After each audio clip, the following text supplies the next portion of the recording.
ब्रह्मांड में पहली बार प्रेम का जन्म हुआ।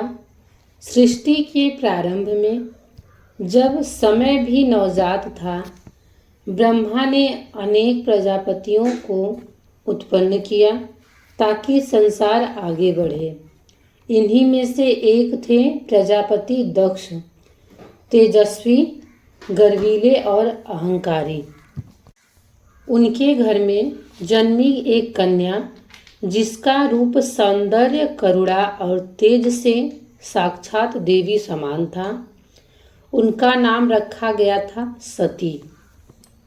बचपन से ही माता सती कुछ अलग थी। जब अन्य बालिकाएं खेलती, वह ध्यानमग्न बैठ जाती और बार बार एक ही नाम पुकारती, महादेव महादेव।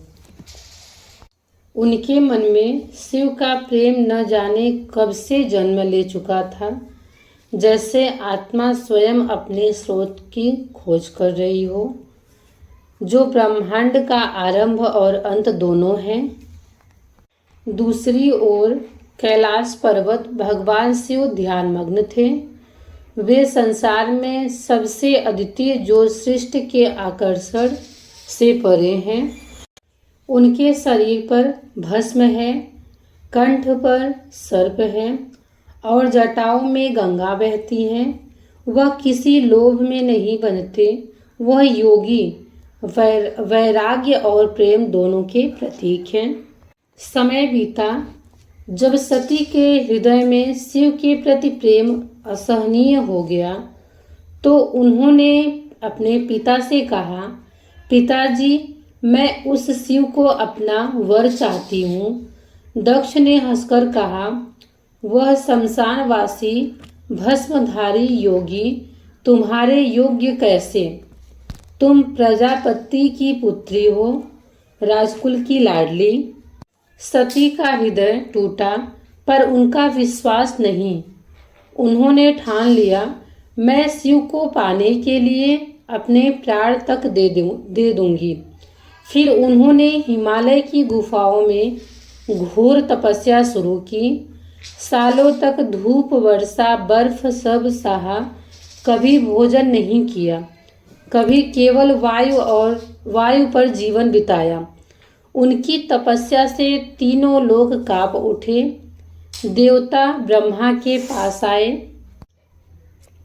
प्रजापति की पुत्री का यह तप समस्त ब्रह्मांड को जला देगा। ब्रह्मा जी ने कहा, यह प्रेम है और प्रेम की सृष्टि की सबसे बड़ी शक्ति। अंततः भगवान शिव स्वयं प्रकट हुए। उनकी आंखों में करुणा, मुख पर मुस्कान और हृदय में सन्नाटा था। सती, तुम्हारा प्रेम अडिग है, मैं तुम्हें स्वीकार करता हूँ। उस क्षण आकाश में पुष्प वर्षा हुई। देवताओं ने नर्तन किया। शिव और सती का विवाह हुआ। एक योगी और एक देवी का, एक विरक्त और एक भावनाशील आत्मा का मिलन। सती कैलाश चली गई। वहाँ का वातावरण भक्ति और शांति से भरा था। शिव कभी ध्यान करते तो सती उनके पास बैठती, उनकी सेवा करती, उनसे प्रश्न पूछती। उनका प्रेम इतना पवित्र था कि स्वयं देवता भी ईर्ष्या करने लगे, परंतु दक्ष के मन में यह स्वीकार नहीं आया। वह हर सभा में कहते, मेरी पुत्री सती उस तुच्छ योगी के पास कैसे रह रही है? उनका अहंकार प्रतिदिन बढ़ता गया। दक्ष यज्ञ। एक दिन दक्ष ने एक विशाल यज्ञ का आयोजन किया। सभी देवताओं, ऋषियों और लोकपालों को आमंत्रित किया, पर शिव और सती को नहीं। जब सती ने सुना कि उनके पिता ने यज्ञ रखा है, तो उन्होंने शिव से कहा, स्वामी, पिता का यज्ञ है, क्या मुझे नहीं जाना चाहिए? शिव ने शांत स्वर में कहा, सती, जहाँ हमें आमंत्रित न किया गया हो, वहाँ जाना उचित नहीं है।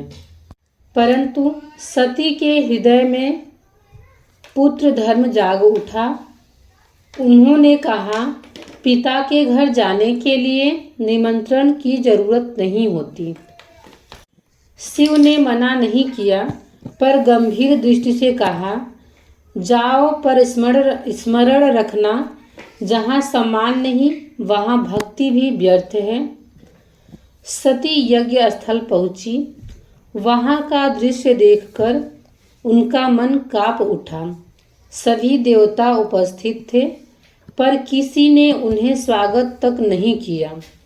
उनके पिता दक्ष ने तिरस्कार भरी दृष्टि से देखा और कहा, अरे, यह तो आई है उस भिखारी की पत्नी जिसने तिलक की जगह भस्म लगाई है और जो शमशान में रहता है।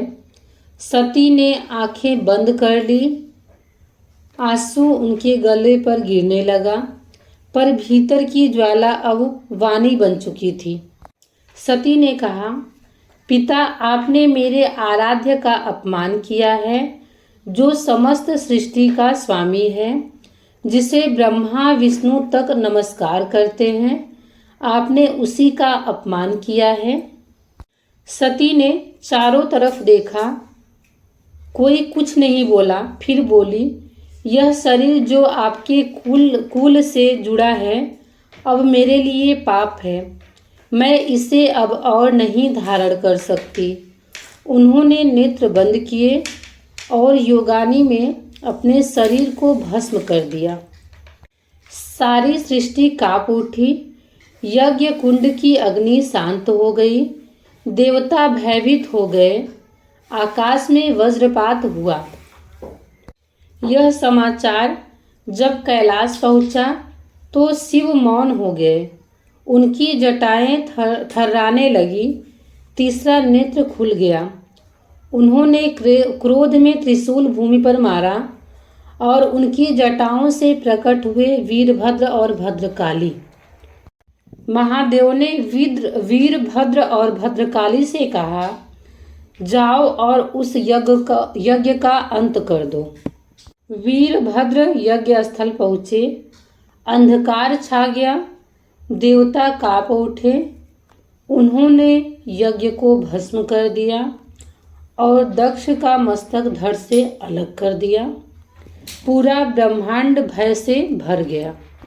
क्रोध शांत होने के बाद शिव यज्ञ स्थल पहुँचे। उन्होंने सती की भस्म उठाई। आंखों से आंसू गिरते रहे। सती, मैं तुझे कैसे जीवित करूं? उन्होंने सती के शरीर को उठाया और समस्त ब्रह्मांड में घूमने लगे। उनके आंसुओं से नदियां बनी। उनकी चित्कार से आकाश फट गया। देवता भी भयभीत हो गए। ब्रह्मांड भी डगमगाने लगा। विष्णु ने अपना सुदर्शन चक्र चलाया और सती के शरीर को 51 टुकड़ों में विभाजित कर दिया।